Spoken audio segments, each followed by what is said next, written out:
Leadership is hard. Titles change overnight, expectations pile up fast, and nobody hands you a survival map. That's why Leadership on the Rocks exists. Hi, I'm Bethany Reese, leadership coach, author, and speaker. And for 2 decades, I've been equipping leaders to navigate the wild, unpredictable terrain of leading people. Whether you're a new leader trying to find your footing or a seasoned leader trying to reclaim clarity, this podcast gives you the tools, truth, and encouragement you need to thrive in both your professional and personal lives.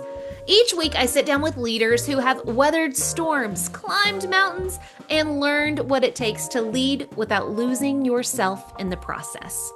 If you're ready to build steady, grounded, life-giving leadership, this is your place. Let's climb together. Well, and if you look at it from an individual perspective, finding joy and fulfillment in your life is going to come out of your purpose. When you look at it from an organizational or school standpoint, not defining the mission or the purpose means that everybody else is defining it. Then you have chaos. There's no unified team. Everybody does what they think is important, and very often it's what's urgent in that moment. This is the Leadership on the Rocks podcast, where we equip and empower leaders like you to thrive in and create harmony between your professional and personal lives. I'm your host, Bethany Reese, and in today's episode, we're going to be talking with Michelle Sloan about leading with purpose, why purpose is the anchor every leader needs, what happens when we drift from it, and how reconnecting to purpose can bring clarity, confidence, and alignment back to our leadership and our lives.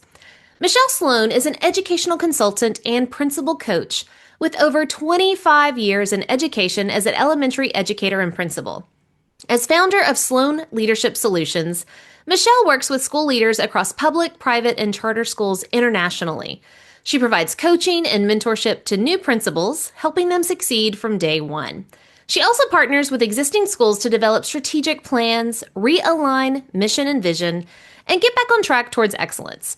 Michelle delivers transformational professional development through collaborative cohorts. Her heart is helping leaders discover their God-given gifts and talents, then guiding them to make their dreams come alive. She believes everyone has a purpose, and when leaders live it out on purpose, they create a transformative impact on the world around them. Welcome to the Leadership on the Rocks podcast, Michelle. I'm so excited to have you. Thanks, Bethany. It's good to be here. Yeah. Well, Michelle, all right. So I've known you for about a year, and I'm such a huge fan of your coaching and your encouragement for purpose. I just feel like it's the foundation, the most essential rock, if you will, of everything that we do as leaders. But leadership can also feel heavy. There's a lot of pressure to perform. And also, I mean, even purpose is such a big word. It's almost like most of us, if we're at the eye doctor, we can't really see it very well. Like we don't see it enough to know what it is in our lives, and we're always seeking after it, but it's still always fuzzy. So add to a heavy feeling that we're always having, not really knowing what purpose is. Can we just start this conversation, which is so needed for me, and I'm sure everybody listening? What are some symptoms you're seeing from leaders that's creating this just feeling of, ugh? They may even be successful in producing in whatever industry they're in, but they still have this overall feeling of, I can't think of any way to say it, but just a sound, ugh. What are some symptoms you see? It's so true. Even Gallup put out a poll recently where engagement is at its lowest. I think 2/3 of employees are not feeling engaged and connected to the work that they do.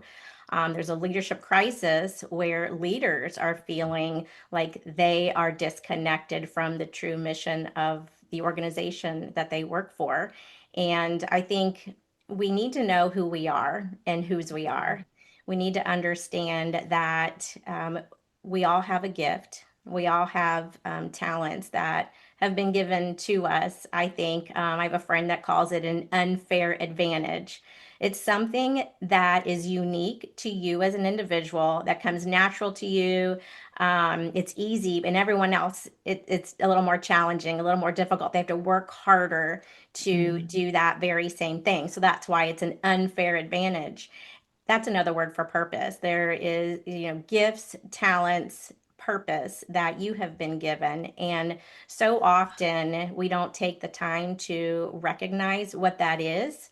I like to use the six types of working genius by Patrick Lencioni. Yes. I love to do that with Hmm. teams, and very often it's, you have a passion in an area and expertise that if you the majority of your work is done in that, then you have a sense of purpose, you have less burnout.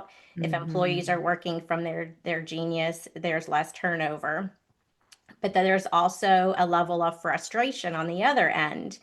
And those are things that we have to do. We all Hmm. have to do them and from time to time, but you don't want the majority of your work to be Hmm. frustrating to you. And then there's an area in the middle that's kind of you can do it. It doesn't really frustrate you. You can do it. It's not really something you're passionate about. And, hopefully there's an even component to that and what your working genius is. But Man. with burnout being so high, I mean, we hear it everywhere. I think the majority of us are not working from our purpose and our Hmm. gifts. And I think that organizations and schools have lost their true mission and purpose as well. Oh, I could not agree more. As we talk about purpose, I even started off with my fuzzy definition of it. And you immediately gave clarity of it's your own set of glasses, people. Stop stop looking to try to be like everybody else. God has made you very unique. I love the advantage aspect of that. Um, there's a certain way in which you operate, which the world needs, and other people, it's a little more difficult to operate that way. It's like your own set of glasses of each of us has a different purpose. Now we have to operate in operations, there's often the task that we hate to do. For example, I love cooking, love it. But I hate doing the dishes afterwards. Right. And so when I'm cooking, I'm in my element. When I'm doing the dishes afterwards, I'm miserable. And so I love that you're bringing that whole aspect to this conversation of if you're feeling the symptoms of, like you said, burnout, of just disengagement. I'm just not engaged. I'm just have that, feeling. Then you need to tap in. Okay, well, where can I be operating in my strengths? And I love that you mentioned Lencioni. I'm such a huge fan of his. But just find out more about what you bring to the table and stop trying to be like everybody else. So thank you for starting us off with an excellent definition of just purpose. It's unique to us. So, why is purpose important? Now that we know that it's mine and then you have yours, so what? Well, and if you look at it from an individual perspective, finding joy and fulfillment in your life is going to come out of your purpose. And it is so true when you talk about, we're competing with what other people say our purpose Mhm. is, or looking at what somebody else's purpose is, seeing them shine and be what we call successful and thinking, oh, I want to be like that. I want to do that. Instead of taking Mhm. a deeper dive into your own unique, um, what you were created to, your own unique purpose Mhm. and gifts. And so when you look at it from an organizational or school standpoint, not defining the mission or the purpose of that organization or school means that everybody else is defining it, Ooh. and then you have chaos. It really is Mhm. chaos. There's no unified team. Everybody does what they think is important, and very often it's what's urgent in that Mhm. moment, and not necessarily being intentional and purposeful about accomplishing your true mission. And so I Mhm. find that a lot, just working with schools primarily, but other leaders. It's like, what is the mission of your organization? And often what they say doesn't align with what's on their website or in their handbook or written on Or a what they wall do every somewhere. day. Exactly. And it's a true problem. We really have to connect Mhm. those. And that drives every decision. It drives every meeting. It drives every conversation. We've all sat in meetings that seemed meaningless. Oh yeah. And it's like, why are we here? What is the purpose of this meeting? Mhm. Everybody's just kind of sharing what's on their plate at the moment. And if it's an informational meeting and that's the goal and the purpose is we're just here to sit and share what we're all working on, then that's, fine. But I Mhm. think we need to really start with what is the purpose here? What is the goal? So let's dive into that a little bit more. I feel all of what you said of if it's not defined, then outside influences are going to come in and tell you, and you're going to feel the pressure, you're going to feel the urgency, you're going to feel people pleasing, you're going to feel the trends, the fads, the constant pulls of society. And that will absolutely drive you crazy because you're trying to meet everybody else's needs, purpose, whatever. So why is purpose a leader's foundation for their decision making? I like to say it's the anchor that holds you when the storms, the challenges come. You're faced with a new employee saying, "Hey, this worked at my previous job. I think we need to try that here." Or another stakeholder comes in and says, "This is working down the street. We need to try this." Hmm. It drives your decision as a leader. You get to say, is this going to further our purpose? Because our purpose isn't the same as that organization or school down the street. Our demographic is different. Our clientele is different, and our purpose is this, not that. Otherwise, if everyone's gonna paint a beautiful picture about the latest, like you said, the newest shiny thing, the latest Hmm. platform, program, trend that is working at another organization down the street in another state, whatever's getting the most attention. And as a leader, we have a responsibility to not just keep hopping back and forth and trying new things. We have to stay steady. So it's the anchor that keeps us grounded on our truest purpose and mission. And if it doesn't align, it doesn't get us to that point, to that mission, to that goal, to our purpose, then we have to say no. Yeah. Can I be honest? I mean, I try to always be honest. As you were explaining, if people that don't have an anchor, they're constantly going back and forth, they're trying the new latest fad or program or whatever it is. I was flooded with thoughts of remembering all the different people that I've worked for or organizations that I worked for and how I felt that tug of the pendulum swing, right? We're going here. No, wait, we're doing this. No, wait, we're doing this. It's enough to make you seasick to go with your, analogy of not having the anchor. I feel like this is like the number one most violated thing by leaders is they are constantly seeking a magic pill, a quick way, a quick fix, a band-aid, or the pressure of outside people that don't understand the inner workings of the organization and the mission and the vision. And it is causing absolute chaos. And everybody listening, I mean, can you reflect for a minute? Have you ever felt that pull of, well, we were doing this, and then in another year, we're doing something else, and then another year, we're doing something else? I mean, I think we've all felt that. So, Michelle, your work in purpose is saying, stop the insanity, anchor yourselves, let's quit that. So, tell us what happens, because we've all felt it. What happens when leaders drift from their purpose? What are some downstreams effects of that? Well, turnover, because Mm, and turnover is a problem right now. I mean, it's a disaster. Retention is a disaster. And so people get tired of it. Takes time to focus, learn, grow, and be successful in an area. And if you're not giving it time to put in to the growth, to learn, to be successful, then people are, like you said, they swing back to the other end of the mhm, pendulum. And so it's a constant shift. And when they drift away, I like to think of it, I like these ship analogies. So if you're on a cruise ship and you've painted this, this is our cruise, this is what we do on here, Carnival's the party ship, and mhm, Norwegian or Royal Caribbean are the higher end, maybe more adult focused.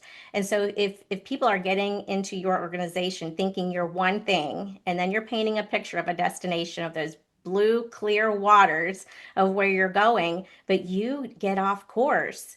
You decide, oh, well, Carnival Cruise is doing this. Let's have some fun and let's party. Then everybody on your ship is going to be like, wait, mhm, I thought our mission was this. And then you end up in Mexico when you thought you were going to the Dominican, and that's what happens. And people are like, "Oh no, wait, it's going to be good here. It's going to be fun here." The leader's trying to paint another picture, but everybody's frustrated because you're not they're not part of the organization they thought they were a part of. The values don't stand the same. The vision wasn't the same. Where you are headed and where you are going isn't where you were told that you were going. We Mm, all join an organization thinking it's one thing. mm-hmm, And very often you want the position, you applied, you want the position, or maybe you're already in the organization, but they see something in you. And so you are asked to become a leader and move up in the organization, but they don't truly prepare you for the different levels of leadership and how you have to make a shift from leading yourself to leading others. mm-hmm. And part of that as a leader is knowing who you are, who the organization is, and making that clear to everybody, and then sticking to the decisions so that Mm-hmm. you don't drift.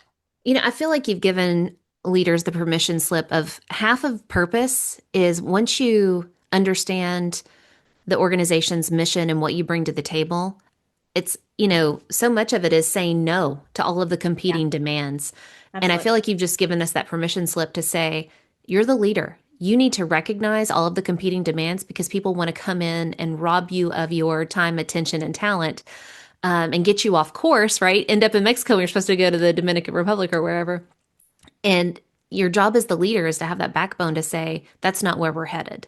We're going this way. And it's to say no. And I don't think we do that enough. We're such and this is not a political conversation, whatever, but a summary, if you will. If I had to put a big label on it to generalize it, like politically correct and nice, we are so nice that we don't tell people no. It's all about giving them what they want because we're afraid that they can blow up and have this big stink or now go on social media with all of these stories and things like that. Like I have lived that out, telling someone no, and now it's a social media thing Mm. through the organization. It's so difficult, but you have to anchor yourself. I love it on who you are and whose you are to say no. So if we've seen a lot of leaders experienced it. I know I have at times given into the peer pressure. What happens when we drift and not only you said we lose people don't stay. We sold them one thing, we're now another. But doesn't it also affect like the culture, the communication, the confidence? Doesn't it create more conflict? Like what else happens whenever Absolutely. I want people to feel this when you don't say Yeah. no, what happens? It's chaos. It really is chaos, and everybody starts leading from whatever is urgent and whatever Mm, they feel like matters most in their whatever their lane is, whatever their roles and responsibilities are. Those don't even come into play anymore because it's their coworker feels like they need to do what a peer feels mm, like they need to do. We've lost true connection with people, and we're not short on information. I mean, we can ask Chat GPT, we can ask the Google. We are not short on information, but we're short on is transformation and being able to take what our roles and responsibilities are and driving that back to how does this matter to the organization. And I don't mm, think a lot of people realize how they play a part in the bigger picture of the organization. And so if everybody's doing what is urgent, what I say, the squeaky wheels, the one, I mean, it's the loudest voice gets the most yeah. attention. And it ends up being chaos where we're just running around putting out fires every day and we're not really accomplishing anything. There's no progress. It's just a constant pressure, and we can't sustain that in our life. People are wanting more. They want to know that they're making a difference, that they're contributing to a bigger picture, and that they matter. So they want to feel valued and heard, and they want to feel like they Mhm, matter. And that only truly happens when we're connected to a purpose and we're functioning out of our own mhm. purpose. That's so good. I know I'm feeling everything you're saying. I know people listening are of whenever you don't have purpose, it's absolute chaos and you cannot continually sustain chaos. It's going to wear you down. It's going to make people leave. If you're enjoying the Leadership on the Rocks podcast, be sure to subscribe and follow so you don't miss a single episode. And also, please rate the show. We hope to earn 5 stars in serving you in leadership, and through your ratings, it'll help us get the word out about what we do here at Leadership on the Rocks. Now, back to the show. So, Michelle, give us hope. How do we find purpose? I joke and say, is God going to give me the burning bush? And then I think, no, he only did that once in history. Like, how? How do we find our purpose? Help us. Well, I think if you go back to the very beginning of what made you want to take this job, what helped you make that decision, um, think about what you went to college for, what your first job you were. We all had these hopes and dreams and aspirations. But over time, over the years, things have shifted and changed. So we lose that. So go back to the very beginning and find what gave you joy, what made you want to pursue this. And it doesn't mean that you have to stay in that, but there's something in there in the very beginning that originated with you that you enjoyed, that made you want to do that. And it doesn't have to be like careers change and come and go, your calling can change and come and go, but there those unique gifts, talents, the unfair advantage, that purpose can remain the same. For an organization, I think they have to go back to why they started and who they work with, what their goals are can shift Mhm. and change, but they have to go back to why they started. Simon Sinek's always saying, go back to the why. We have to Yeah. start with our why. And sometimes that is so cliche, and we've all, done that. But it truly is what we have to do. We can't be everything to everybody. You Mhm. can't please everyone, and you will drive yourself crazy and the people that you lead crazy if you try to do that. And knowing who you are and why you exist, is what's going to sustain and keep your people happy. So I think how it is possible, it is achievable, and it is going back to why you exist, what sets you apart from every other organization or school down the street, and Mhm. clearly define that. I think we started embracing rewriting mission statements and embracing these big categories so that we could be, open to everyone and everything. We don't want to isolate anybody. We don't want to hurt anybody's feelings. We want to be open to everybody so we can have this broader, Mhm. ability to meet a lot of people's needs. But when you are so broad, then nobody knows who you are and what you Mhm. stand for, what sets you apart. So one of the things that I do, with the leaders that I work with who are you? Why do you exist? And what sets you apart from every other school, every other organization, every other Mhm. church down the street, so that people don't walk in and say, oh, I don't like that you're not doing this. The school down the street's doing that. Mhm. Or I don't like that you have this policy. Where I came from before, we were allowed to blank, or Mhm. this, for a church. I don't like that you do this type of music. The church down the street did it this way. And so we really have to clearly define who we are. And when you do that, it gives Mhm. you freedom. It gives you the freedom to say no, and it gives your people the freedom to say no.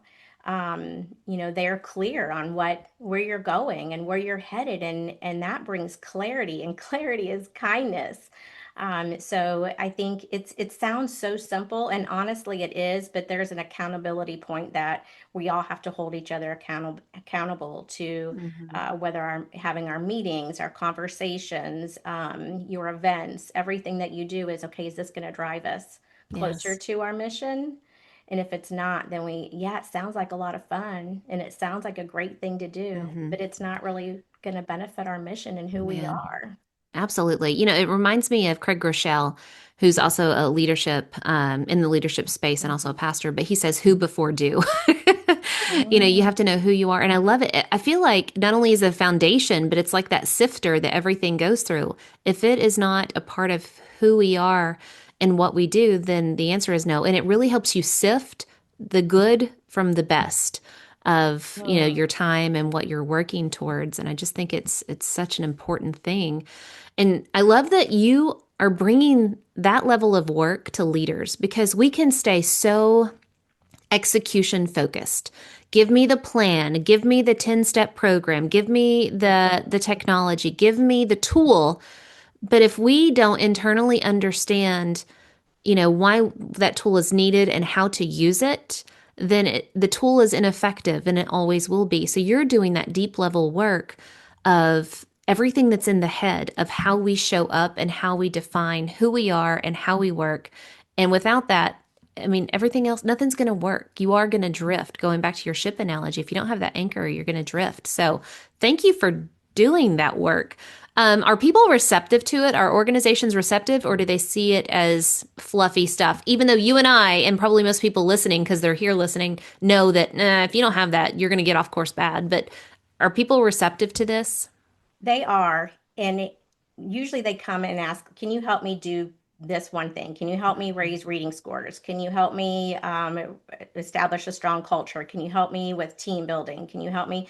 There's usually one area that they want help with, and I will tell them this is going to be, I will help you with that, and I can, and we can map that out and focus over the next 12 sessions and virtual sessions, come onto your campus and map out a plan. That's a band-aid Yeah. for what the true issue is and what the bigger picture is. So we can do that as long as we're also going to take a deeper dive into why this happened and how can we put steps and processes and systems in place so that it's repeatable and it doesn't keep happening again and again. Oh, you made such a good point. Most leaders will say they know what they need to do. I included, right? Let's have a team building event and then check the box. Then we go back doing the same darn thing that we've always done after that, thinking that one event, like throwing, it's almost like a marriage. Like if I just, get the other person flowers or take them to have a steak, then it's going to fix all the problems, like that one time event. And that's just not the way it goes. So you bring up an excellent point of, sure, you can start there to start the conversation, but the conversation has to keep going. The work has to be done. The systems, the processes, the day-to-day interactions is what builds all of this. And I love that people like you come alongside organizations. Specifically, you work with schools of all kinds and leaders, but that you're walking them along this of this is how we truly restore and have the corrective surgery that we need to go forth. So, in taking all of this concept of purpose, can you give us a practical anchor? Like, what's a first step? You talked about thinking about our talents. So, maybe it's a second step. Think about why you got into this, your talents. How do we turn our ship around if we've been going the wrong way? You got to rally the troops. It's not going to take one person to do this. It's going to take a team. And so I think you rally your team together and you just be open and honest and vulnerable about the work that needs to be done. And it doesn't necessarily mean everybody in the organization or everybody in the school is going to be the people that are rallying and turning the ship around. But I think you identify key leaders, knowing their personalities and knowing their gifts, their talents, their abilities, and bringing up a diverse team that can. Some are going to be motivators, some are going to be detailing and mapping out the strategies. Some are going to be following through and holding people accountable. Some are going to be casting the long-term vision. Other people are going to map out the steps. And so it's really about having a hard stop the ship, and let's talk about where we need to go, what we need to do, and bring in the right people on the team to map it out and get there. Man, I hope you all heard all of those nuggets of wisdom that Michelle just laid out for you. Number one, name the elephant in the room. Everybody feels it, everybody thinks it, and everybody's talking about it at happy hour. Name it. Guys, are y'all feeling overwhelmed and stressed? Do you feel like we're going the wrong way? Me too. Let's stop that. We so bad want to, typically we want to hide things under the rug. We don't want to admit defeat or failure or whatever, but that authentic moment of naming the elephant is huge. And second, you said have a diverse team. You started this whole conversation, said every single person is unique. They bring something unique to the table, to the team. A God-given talent of motivation, of mapping out, of long-term vision, of getting buy-in. Like you sat here and named like so many different individual gifts and talents. And then you said, oh yeah, bring him on the team. That is such wisdom. We don't have to do it all. If I am the leader of the organization, I can't play all those roles. I'm not designed that way. I am a brainstormer. Ideation is mine. Like I love coming up with ideas, but man, execution, no, I gotta bring somebody else alongside me to help with that. So the wisdom you just shared in that 30 seconds was just amazing. Everybody go back and listen to that segment. So, Michelle, out of all the things we've talked about with purpose and the anchor and the foundation for decision making, helping us say no, what would you say are the key takeaways that a leader can apply when it comes to purpose? That everybody has one and it's unique to you, and helping, first of all, discovering it for yourself, taking the time to reflect and dig deep and ask some hard questions for yourself, knowing that you do have one and so does everybody else, and then helping them discover theirs. And so I think that when we hire somebody on and we think, oh, here's your job, here are your roles and responsibilities, we quickly Mhm. find that that may not be their natural gift, their natural talent. And so we have a decision to make. And I think no matter what we end up deciding as a leader for that person, helping them discover their unique gifts, talents, their unfair advantage. Because I biggest takeaway is you have one. If I could say something to the leaders, is you have one and so does everybody else. The best Mhm. thing you can do for your family, for yourself, and for your future is to discover what that is, and then go and use it to the best of your ability and make a difference. And the second thing is to go and help other people discover theirs. Oh, so good. Know yours, go help people discover theirs. So, I'm going to ask you a follow up question, but then I'll give you a little time to think by Okay. sharing mine. You've talked about go find your purpose and then help people find theirs. So I want to know what your purpose is. If you kind of have that hashed out, and it has taken me years to understand what my purpose is. Now, I'm a faith based person. Y'all listening to this podcast know that. I feel like overall, as a believer in Christ, my big purpose is to love God, love people. That's what I'm called to do no matter what. But then, as for my unique talent and calling, I think no matter the situation, what God has gifted me is the gift of encouragement. Whenever things seem bleak, I feel like I'm a great encourager, almost like cheerleader for other people. But then also that, the brainstorming and then the coaching of how can we get out of this? Let's brainstorm some ideas and then we can do this and this and this. And that's what I tend to bring to the team or any role that I've had, whether I'm serving at church or serving in the community or leading. Like that's kind of my calling, if you will. My purpose is that encouragement and that ideation, brainstorming, and coaching kind of all clumped in together. My husband is a connector. He's like, Mm, well, I don't know how to do it, but so and so and so and so, if we get yeah. those two together to have a right conversation, like he always sees the bigger picture for connection. It's amazing. So, Michelle, what do you feel like yours is?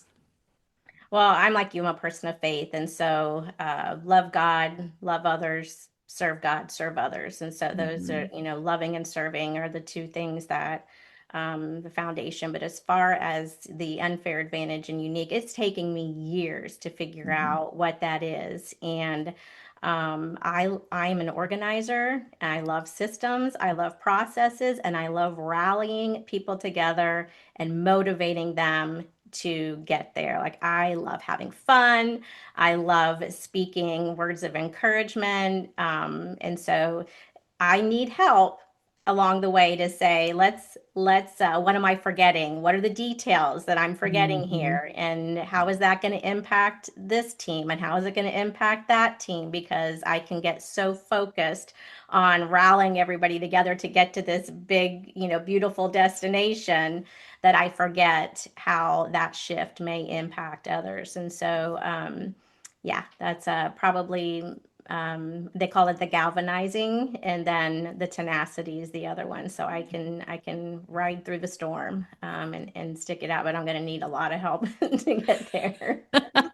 We all need help, right? We all have those constraints in our leadership. And the goal that you're talking about is you can't be all things to all people. I heard you say that, and it makes me take a breath like, that's right.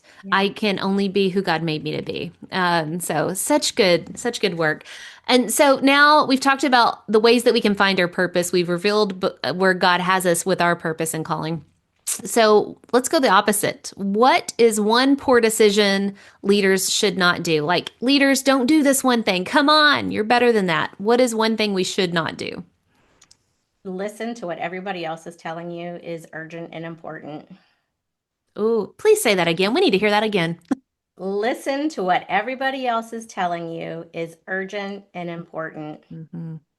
Yeah, you don't have to fall into that pressure. So, nope, not today. I love it. So good. So, Michelle, where can our listeners go to learn more about you and your work and grab a copy of your book, The Purpose Driven Principle? The Purpose Driven Principle is a book that just released in November. It's on Amazon and Barnes and Noble and Goodreads. I think you can find it there. A lot of golden nuggets in that for any Mhm. leader, really. As a principal, I wanted to write my first book from what my first passion was out of teaching.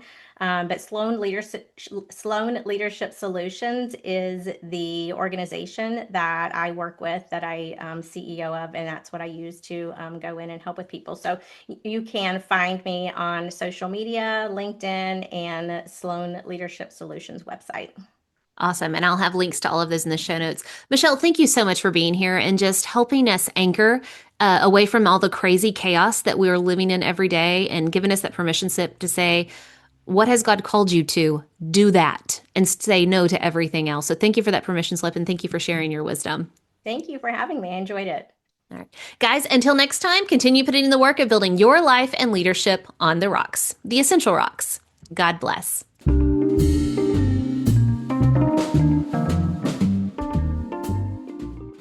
Remember, the most essential rock you can build your life and leadership on is the rock of Jesus Christ. Today's Bible verse comes from Jeremiah chapter 29, verse 11. For I know the plans I have for you, declares the Lord, plans for welfare and not for evil, to give you a future and a hope.